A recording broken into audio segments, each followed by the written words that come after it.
अस्सलाम वालेकुम। आज की वीडियो में मैं आपको बताऊंगी कि पार्सल का क्या बना और मैं आप लोगों को कुछ अपडेट्स दूंगी साची आर्ट के बारे में और प्राइसिंग के बारे में। आज मैं पूरा जग ले आई हूँ पानी का, क्योंकि मैंने गौर किया कि एक गिलास से कुछ नहीं बनता।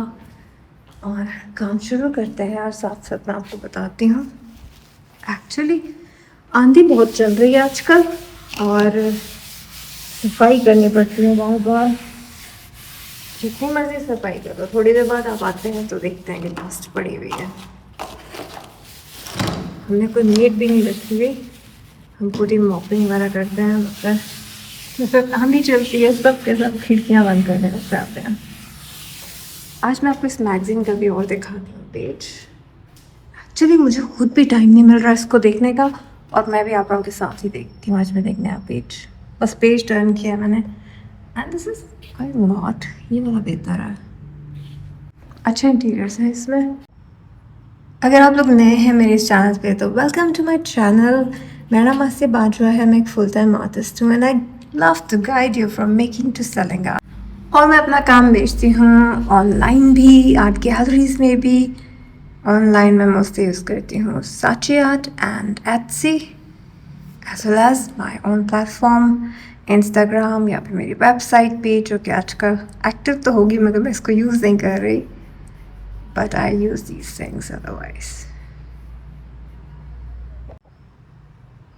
अब ये सारी जो नई सिचुएशन है जिसका आपको पता चल ही गया होगा, मैं कुछ पिछली वीडियोस में डिस्कस करती रही हूँ कि किस तरीके से ये सिचुएशन बन गई है कि अमेरिका ने टैरिफ्स लगाए हैं, जिसकी वजह से पाकिस्तान पोस्ट से पार्सल्स ही नहीं जा रहे और प्राइवेट कंपनीज बहुत ज़्यादा चार्ज कर रही हैं। पर मैं आपको बात बताऊं, ओरिजिनल आर्ट पे, हैंडमेड पेंटिंग्स पे कस्टम्स लगता ही नहीं है और हम फजूल में सफ़र कर रहे हैं। यानी कि पाकिस्तान पोस्ट अगर हमारे पार्सल्स भेज दें और हमने बाहर लिखा हो कि हैंडमेड है, ओरिजिनल है और इस ईयर में बना है, यानी रिसेंटली बना है और मैंने खुद बनाया है, ऐसे करके हम लिख दें, यानी कि सर्टिफिकेट ऑफ ऑथेंटिसिटी साथ अटैच कर दें, तो हमारे आर्ट वर्क पे कस्टम लगता ही नहीं है और वो कस्टम से निकल भी बहुत जल्दी जाता है।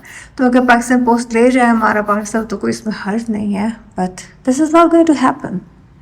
दुनिया है, कोई भी काम आराम से होता नहीं है यहाँ पे।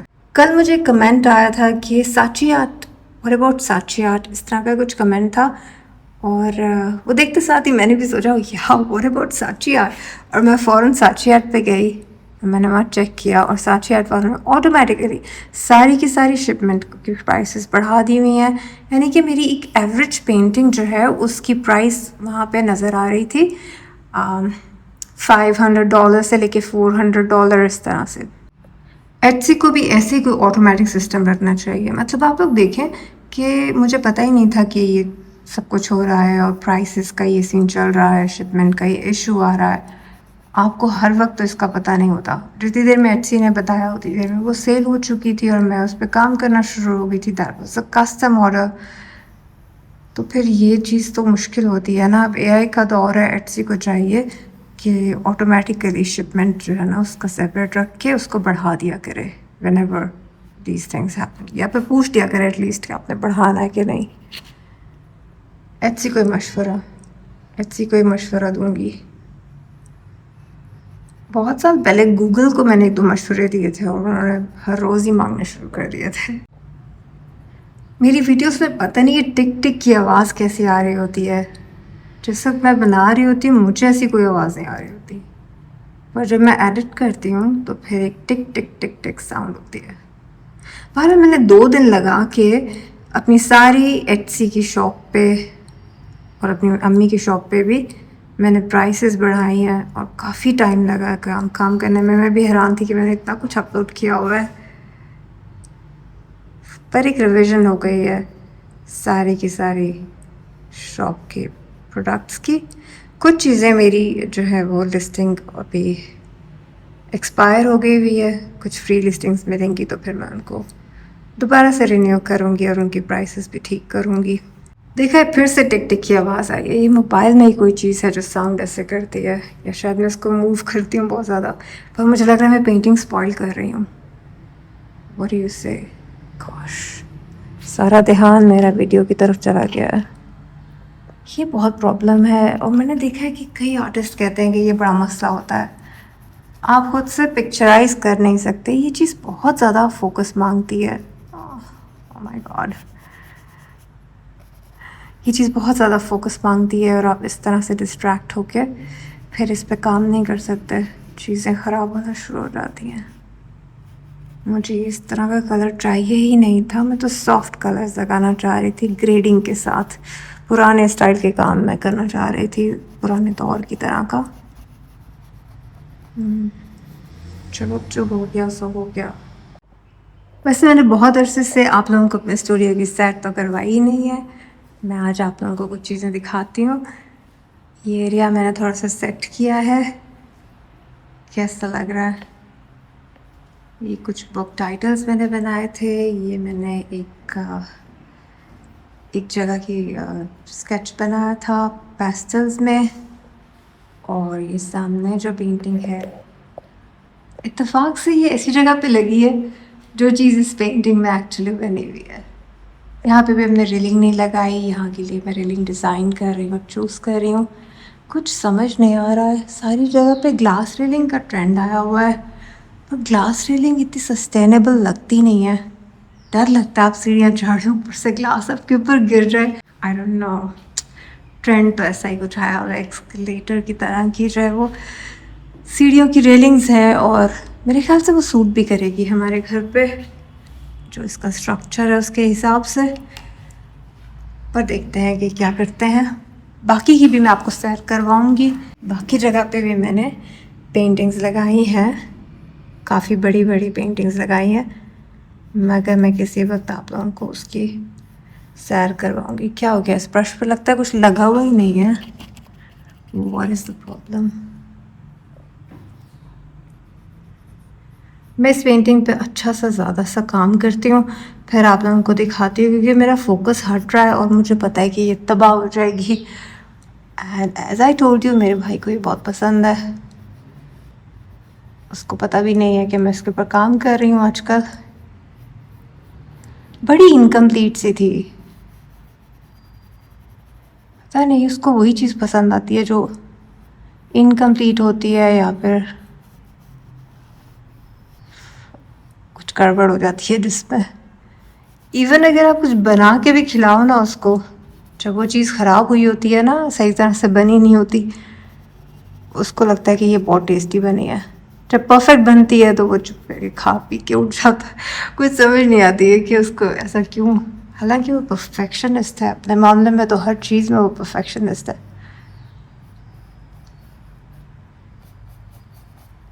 एक्चुअली आई कैन गेट कि उसको ये चीज़ क्यों, पेंटिंग क्यों अच्छी लगी, मगर मेरा भी पॉइंट ऑफ व्यू है एक, जिसकी अपनी इम्पोर्टेंस है। And I have to do what I have to do.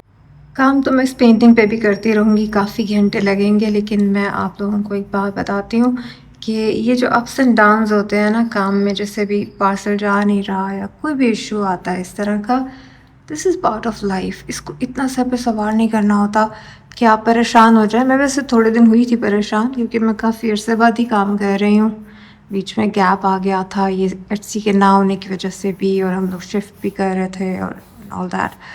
लेकिन मैंने हमेशा देखा है कि खुद ही चीज़ें सॉल्व हो जाती हैं, इतना ज़्यादा परेशान होने की ज़रूरत नहीं होती।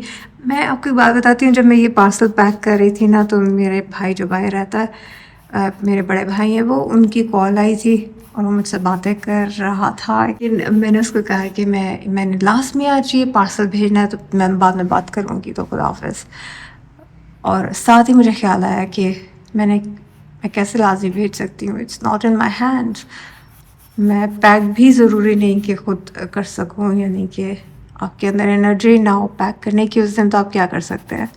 कुछ भी नहीं कर सकते। और साथ ही यही हो गया कि पार्सल गया ही नहीं। ऐसा बहुत कम होता है, मगर ये चीज़ें हो जाती हैं। आपका रिस्क तो जो लिखा हुआ है वो लिखा हुआ है, इतना ज़्यादा अपसेट होने की ज़रूरत नहीं है। बस अच्छे अच्छे टारगेट्स बनाने चाहिए, और वो टारगेट्स जो है उनकी तरफ खुद ही आपको कुदरत दे जाती है। बीच में रास्ते में अप्स एंड डाउन्स आते हैं, इसी वजह से जब आपको सक्सेस मिलता है ना किसी भी किस्म का, तो फिर आपको खुशी होती है। मैं इंटरनेट पे देखती थी एट्सी पे स्पेशली कि लोगों का कितना कितना काम सेल हो रहा है, इतनी हाई प्राइसेस हैं लोगों के काम की और फिर भी वो सेल हो जाती हैं।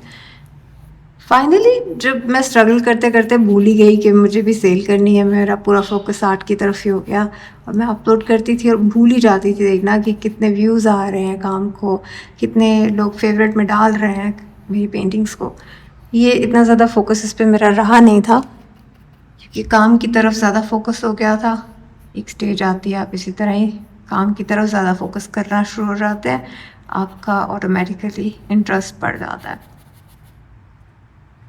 तो तब बहुत सी सेल हो गई एकदम से, मेरे आर्ट वर्क की सेल होना शुरू हो गई और फिर एकदम से बूस्ट हो गई, बहुत ज़्यादा सेल होना शुरू हो गई। इतनी ज़्यादा सेल होना शुरू हो गई कि मुझे अपने लिए टाइम ही नहीं मिल रहा था।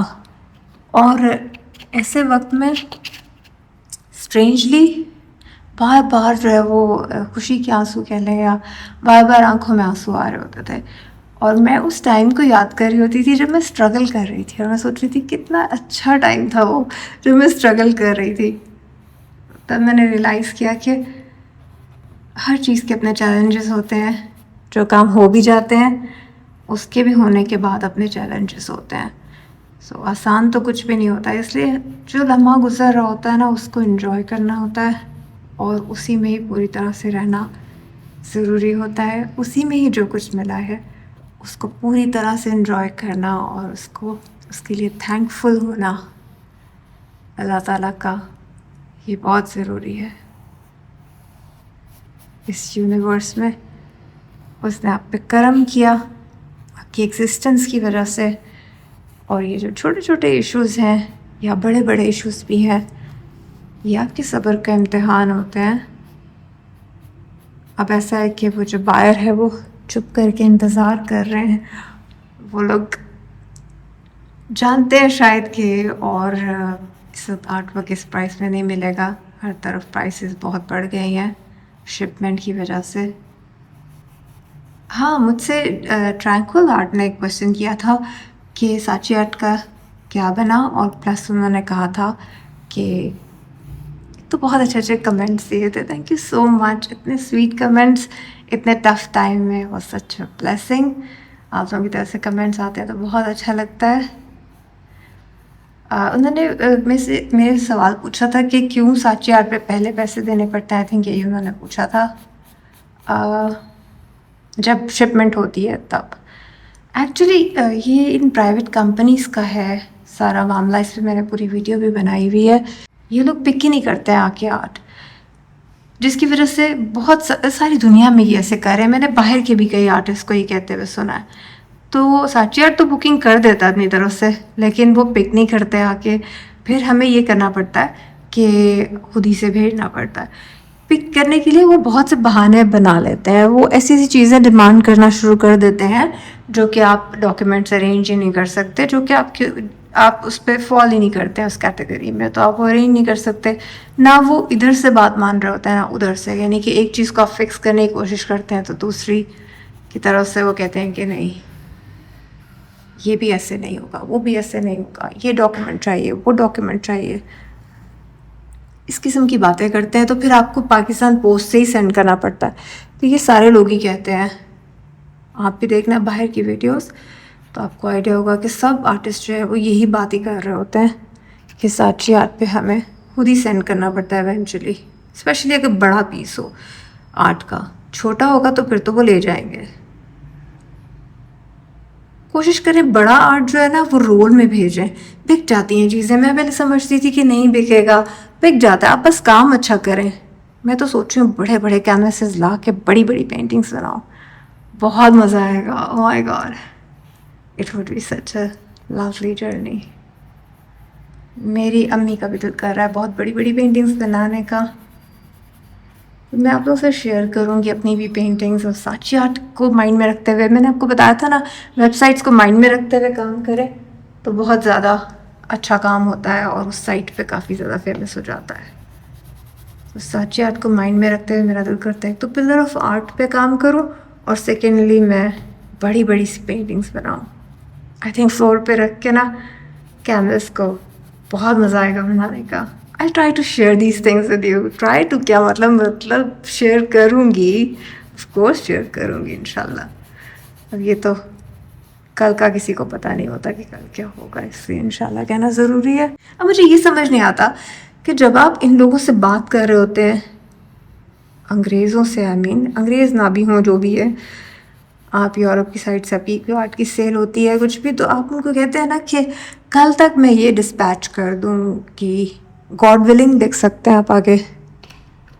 पर इनमें से कई लोग शायद गॉड पे भी यकीन नहीं रखते, पर हम तो रखते हैं, तो इसलिए हम गॉड विलिंग लिख सकते हैं।